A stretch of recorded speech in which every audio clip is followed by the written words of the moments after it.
this is Angela Goodwin, and I'm here at the Social Development Center. And today I'm interviewing Charles Nichols, where we have been friends for a little bit of time now, and I'm enjoying this opportunity to speak with him about his story about disabilities and resilience. So Charles, tell me about yourself. Well, I'm legally blind, almost 60. Been my sight, it's considered a congenital defect. My optic nerves are atrophying, and that's caused my sight. I've managed to go to school, get 2 degrees, and still try to contribute. I serve on a bunch of committees. Just don't have paid work. What does it feel like to not have that paid day work? Well, right now in the middle of COVID, I'm just as glad not to have any place I have to go every day. But it is frustrating, and it means living on a lot less money than I could have. Like over the course since I turned 18, 19, I think I've worked 11 months for pay in, 40 odd years. So I won't have much of a pension plan. Wow. And so tell me, what was it like growing up being, partially blind? Is that the way I would say it? It's the technical term is legally blind, but there's a lot of other ways people say it: visually challenged, visual impairment. I prefer legally blind. It at least has a definite definition rather than being somewhat vague. I Right. was grew up in Nova Scotia. My dad was in the Navy, so he was gone quite a bit till I was 10, and mom was in and out of psych wards. And I had this vision problem that nobody was really helping me with. So there, I'm sure there were good times in there, but some of the memories are around seeing eye doctors and basically being very frustrated. I couldn't do what they wanted me to do, and nobody was explaining things. So and that's how I recall my childhood.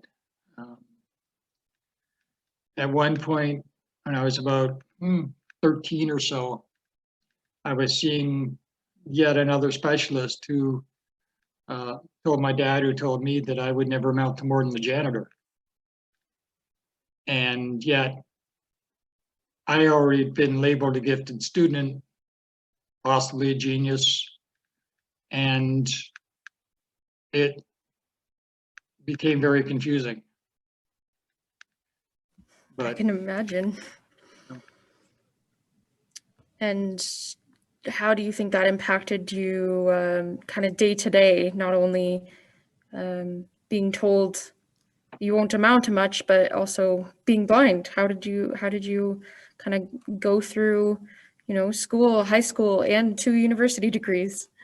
well, first off, I wasn't diagnosed as legally blind till I was 24. So I got through high school barely, with grades that were well below what I would be capable of had I not had to work so hard just to read. It's hard to say because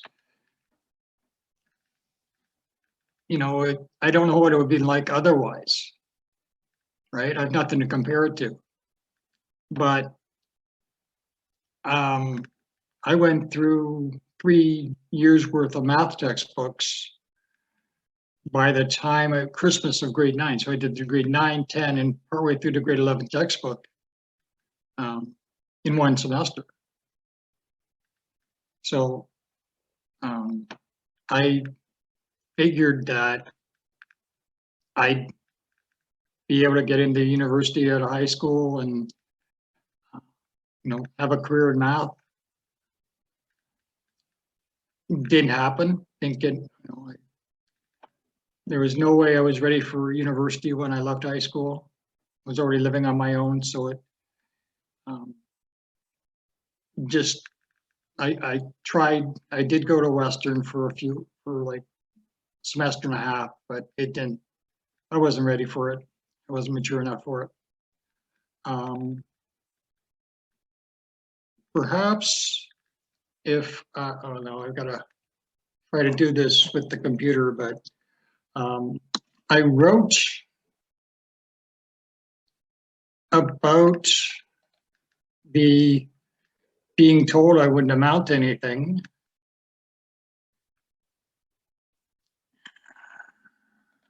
Let me see if I can pull up. Yeah. Now, as I said, I was told when I was 13, so that's 1974, and I wrote this poem about 20 years later. And I'll just read it. It's called A Memory.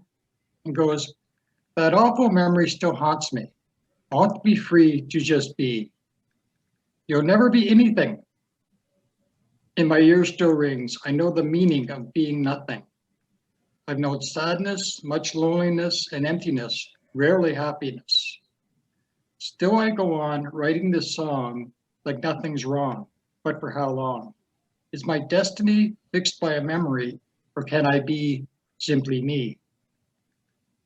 And that sort of sums up where I was with all of this. Looking back on it, and the questions of just, can I get beyond this one thing in my life? Mm-hmm. And it took a very long time before I started putting it into a greater context. And I think it started, well, let's date back to when I went to Bible college, which is actually before I wrote that poem. I had forgotten I was smart. I remember telling the dean, I don't know if I can do this. But by the end of my first term, which I was just trying to get acclimated, I had a B- average and went, gee, what am I going to get when I know what I'm doing? Mm-hmm. And by my third semester, I was on the honor roll, and I stayed there.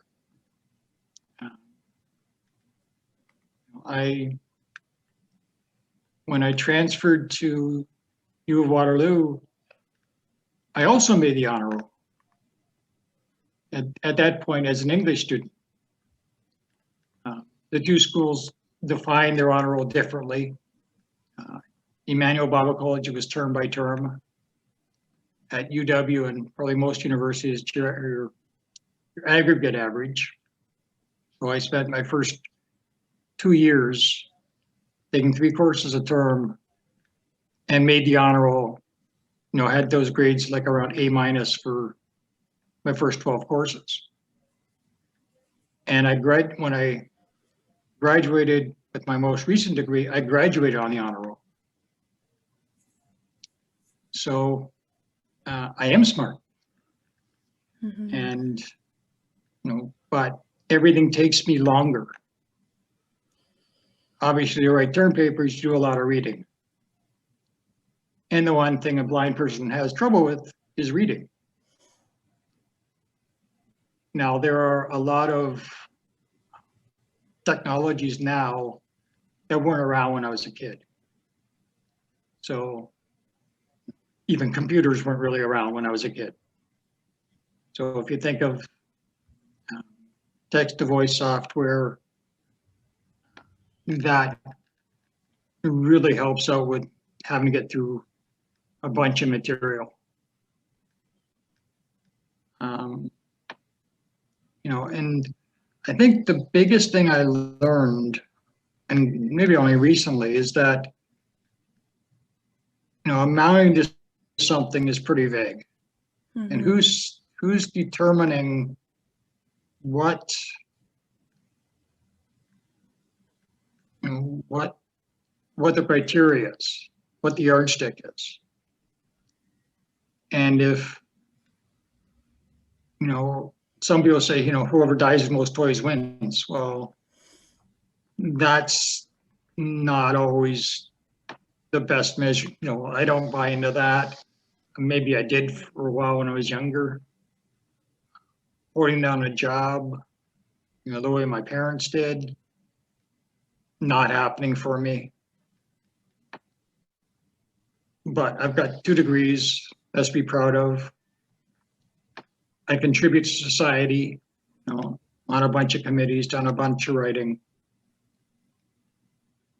So if my definition became giving more to society than I take, so I try to make up in volunteer work what I would have done in paid employment. And I probably get more out of it as a volunteer than I did when I was getting paid. Not all jobs are equally rewarding. And a lot of the committee work I do is quite rewarding. And allowing one memory to shape me kind of negates all the other memories and events. So it became a realization that my destiny can be shaped by any one memory or any group of memories. It's not a foregone conclusion that one has to dominate. And I think that's maybe a definition of resilience, which is just doing it in spite of all the stuff. Just going, okay, this is the fact of my life. This is my new normal. Get on with living.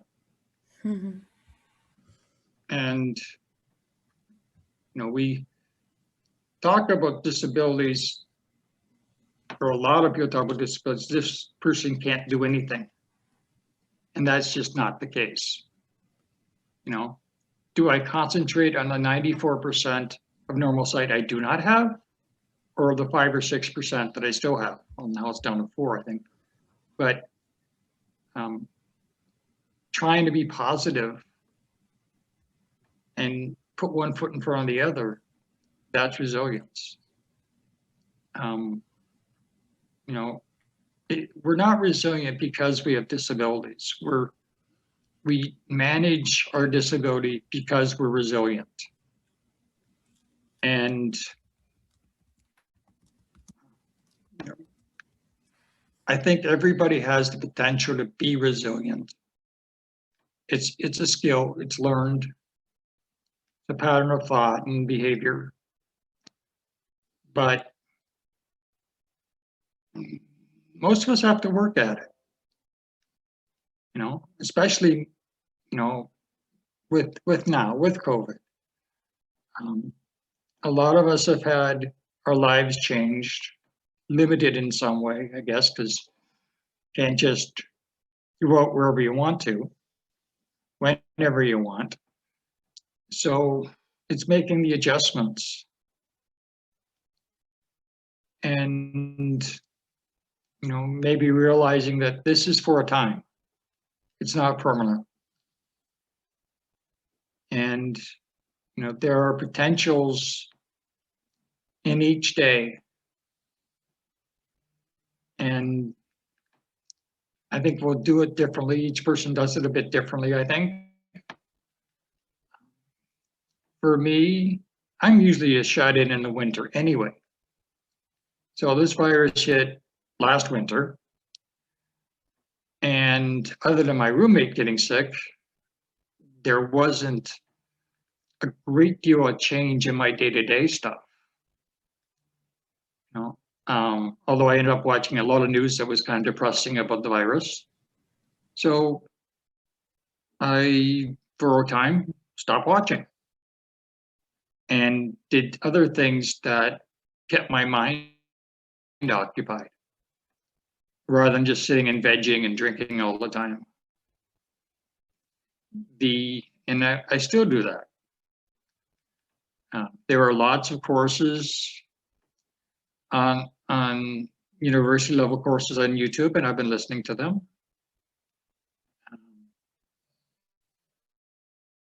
Haven't done any writing that I've thought I might, because this is great fodder for good poetry, maybe some songwriting, but that just hasn't happened for me yet. Maybe an idea will strike me soon.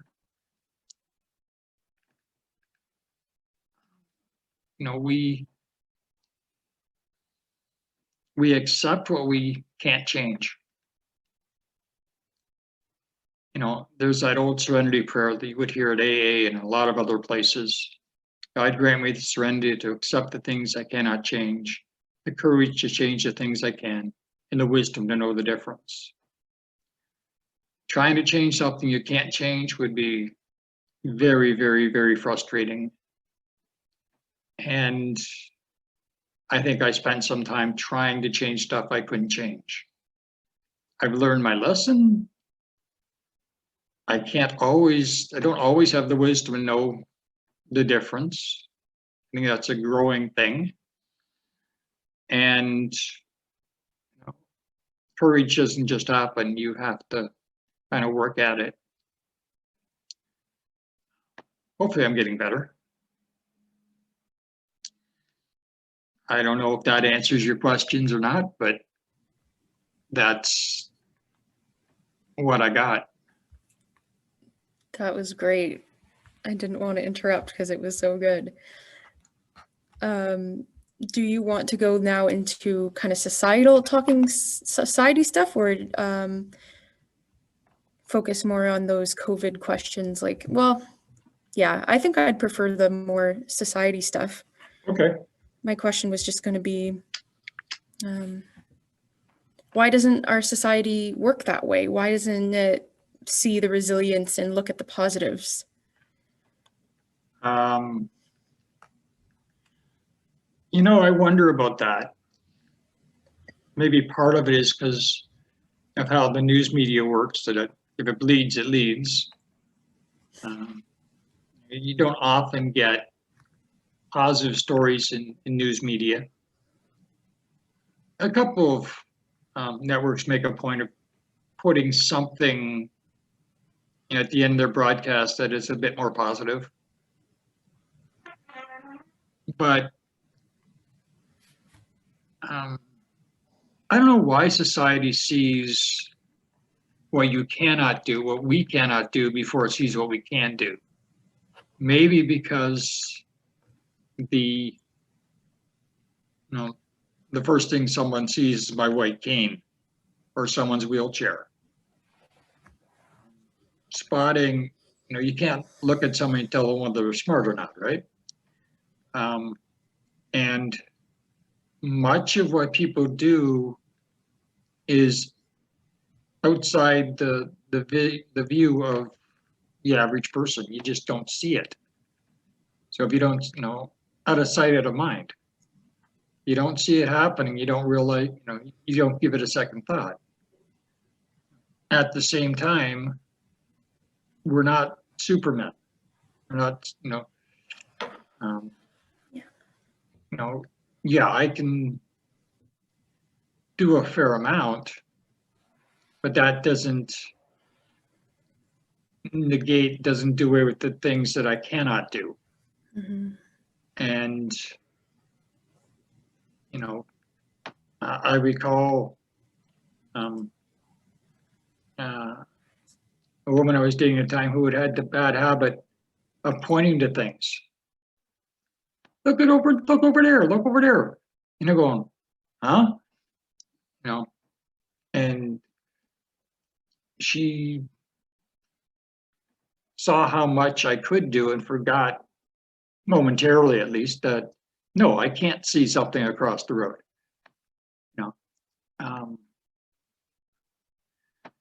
I don't know, I think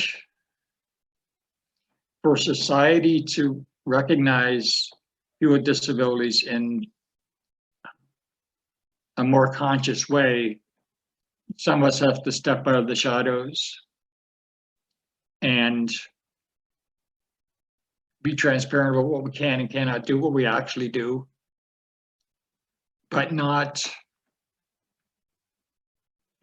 we give out the balance that we are all of these things. I'm not just a legally blind person, and I'm not just a guy with a BA and a BTH. I'm both of those things and more. I've tried to write about how I view the person and how memory and beliefs shape who we are. And it's, it's a struggle to try to communicate that. Society tries to put us into a box. And there's been tons of literature written, tons of research on just how that happens. And we need to resist that box, push against it, and sometimes break the mold and try not to be the least, the lowest common denominator. And I guess pushing back against circumstances is resilience. It's an ongoing day-to-day struggle. My poem ended with, "Can I be simply me?" And the answer I came to in my own thesis, my undergrad thesis, was, well, yes, but no, not quite yet. It's a becoming, it's not a being. And if we realize that in a conscious way and we just keep doing it, then I think eventually society will follow suit. Because it's not just people with disabilities get put in a box. Everybody does. Sorry, my throat's starting to act up.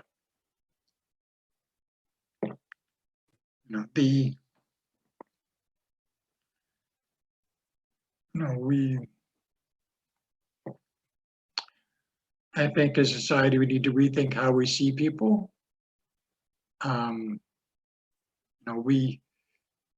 It's easier to label someone than it is to actually see them and acknowledge them as a person, as a full person.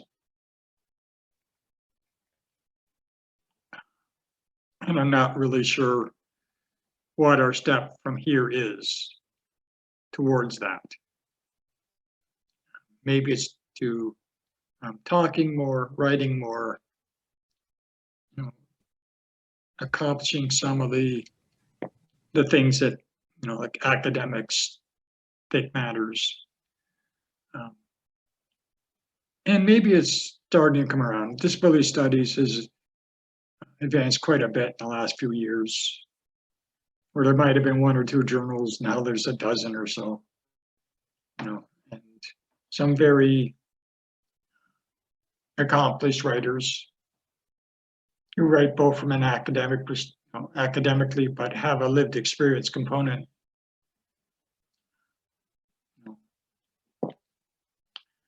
At one point, I'd hoped we'd be able to interview a particular professor who has autism, but she's on sabbatical, so maybe next year. There are people who, out there who are doing what the world considers important while also having considerable disability. And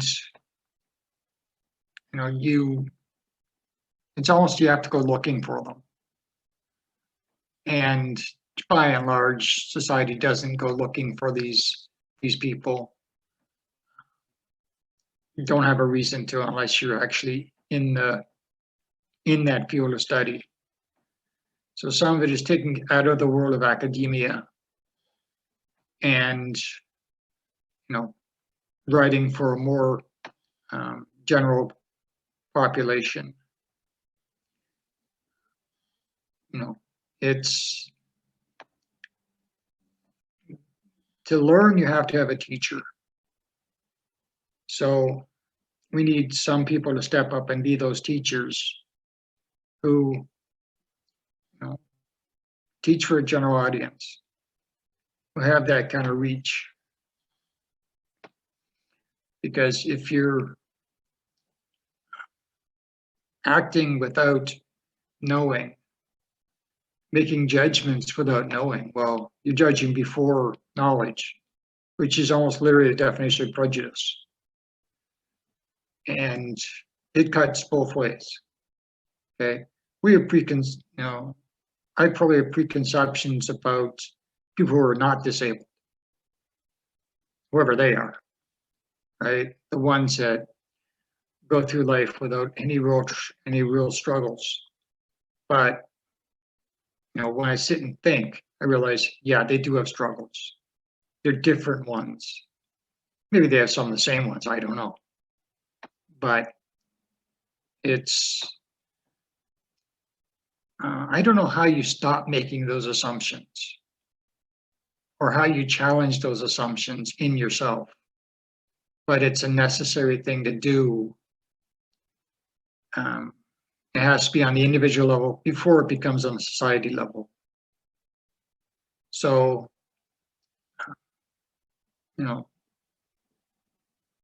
get the information first, get the actual information before coming to some kind of conclusion about a person.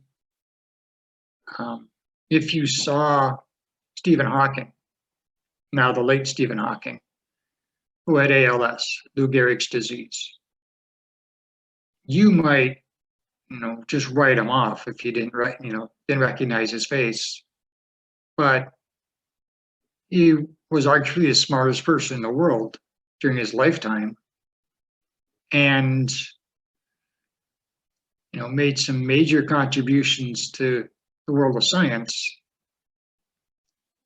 while also having ALS and his body slowly but surely falling apart, essentially. ALS is a degenerative disease that will eventually kill you. It's,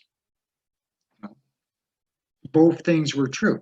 His body was falling apart. His mind never really seemed at all affected. And he did some amazing things in science and theoretical physics. But if all you see is his wheelchair, or that he had to use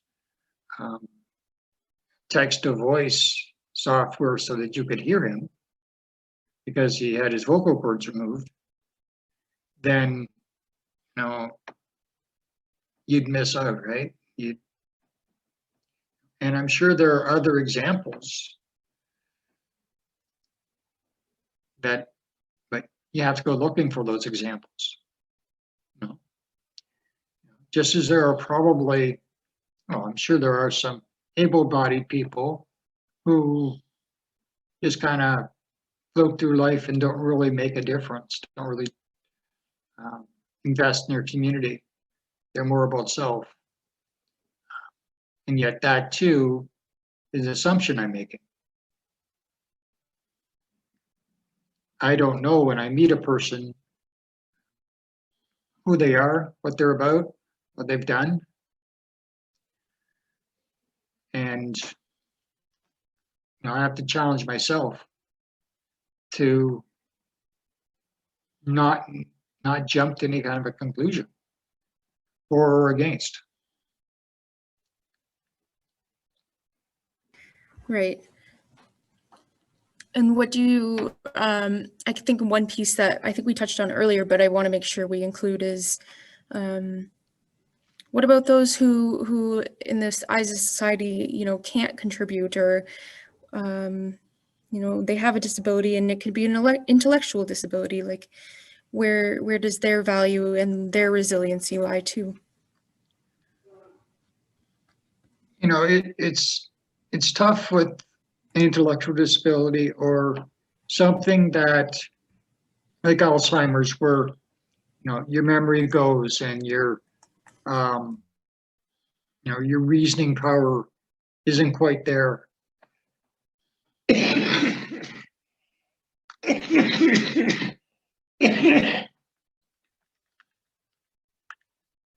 And I struggle with that. I haven't really figured it out. I think,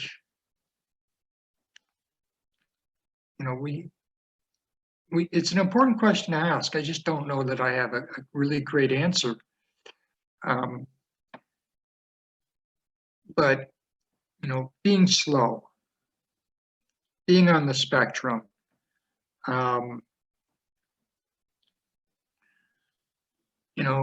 it's which are you seeing?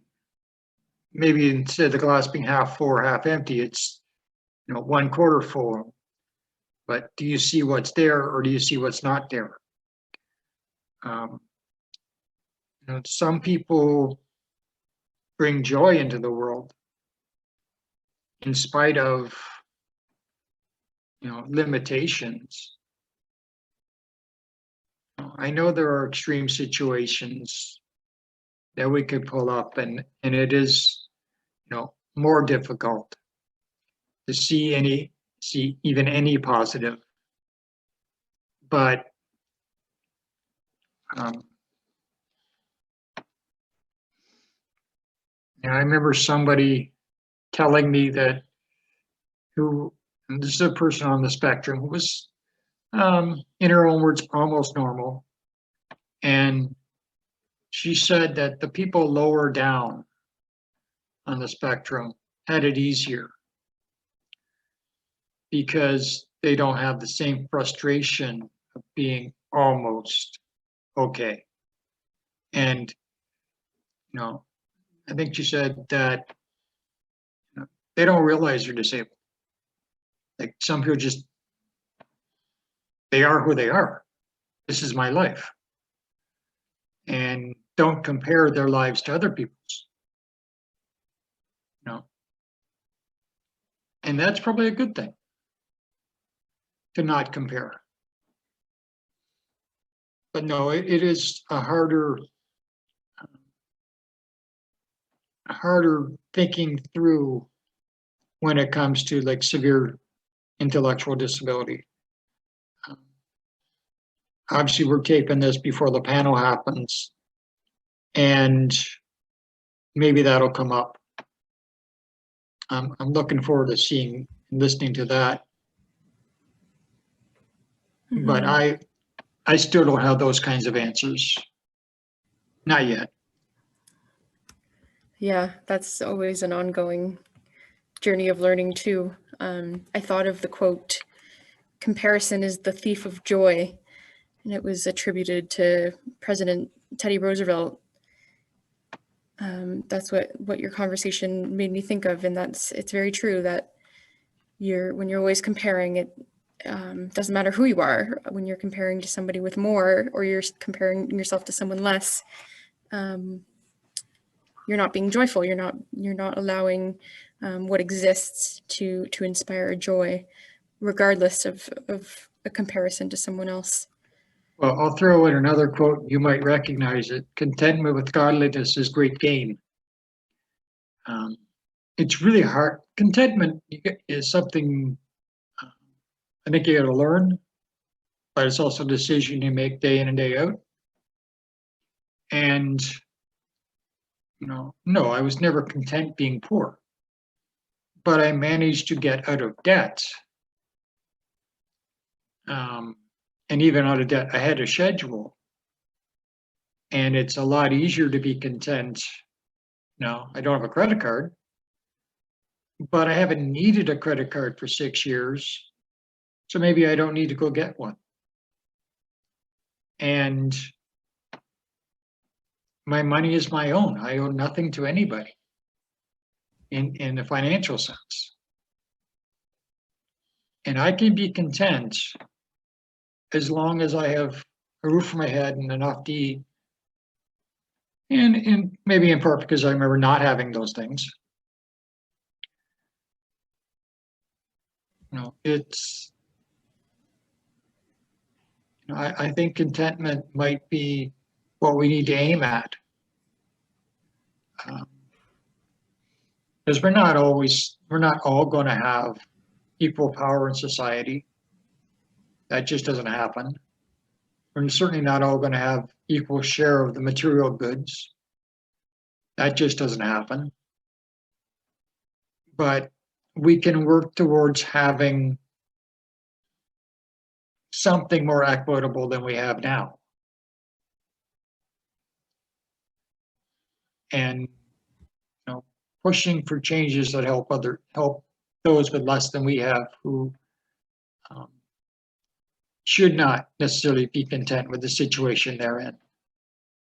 And yet, in order just to cope, to get through the day, some level of maybe it's resilience is the word I'm looking for. Maybe it's just not accepting the situation, saying, okay, I am going to change this thing. I may need help to do it, but I'm going to do it. And that's how change happens, is by people saying, I've had enough.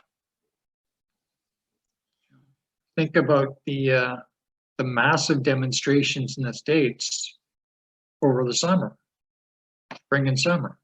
That's people saying, no, I'm not content with how I'm being treated, and I am going to fight for change. And not just so it helps me as an individual, but it helps everybody. And that's, I think, part of what Disability Human Rights Group does. We look for things that will help the largest chunk of society that we can. There's a lot of reason to be advocating. There's a lot of things to advocate about, a lot of change we want to see, and having the courage to keep pushing on that so that others will benefit. That's what we've become about. Sure, we could use more people, and maybe out of this day we get some more people in diverse backgrounds, hopefully younger. This group is, if you get to meet us, we're all getting a bit old, but that's what I think a successful life is, struggling for others. And if I go back to my poem, is my future set by a memory? Well, no. And neither does anybody else's. And yeah, I can make a difference.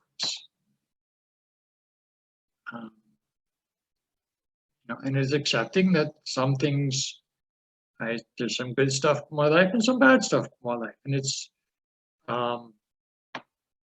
that's the same for everybody. We all have to get up in the morning and do what we do to the best of our ability. So I think if there's a hope for people in COVID, able-bodied, disabled, limited intellectually or not, keep putting one foot in front of the other. And try to express yourselves. Be who you are. Don't be, resist the labels, resist the pressure to be only what society expects of you, and go do that. Go to bed, repeat, do it again. Charles, as you've said to me a number of times, you only have to live with yourself at the end of the day. I mean, if you don't have a partner, that is, but of course, it's you only, your point being, I don't know, how do you say it? Well, the only measure of success is the measure that you create for yourself. Mhm. And, even if you have a partner lying next to you, in those few minutes before you drift off, you are alone with your thoughts. You're alone with your assessment. And, you're the judge of yourself. It can be informed by what your partner says, probably should be, but a lot of it is just between you and the God you worship. And that's probably how it should be.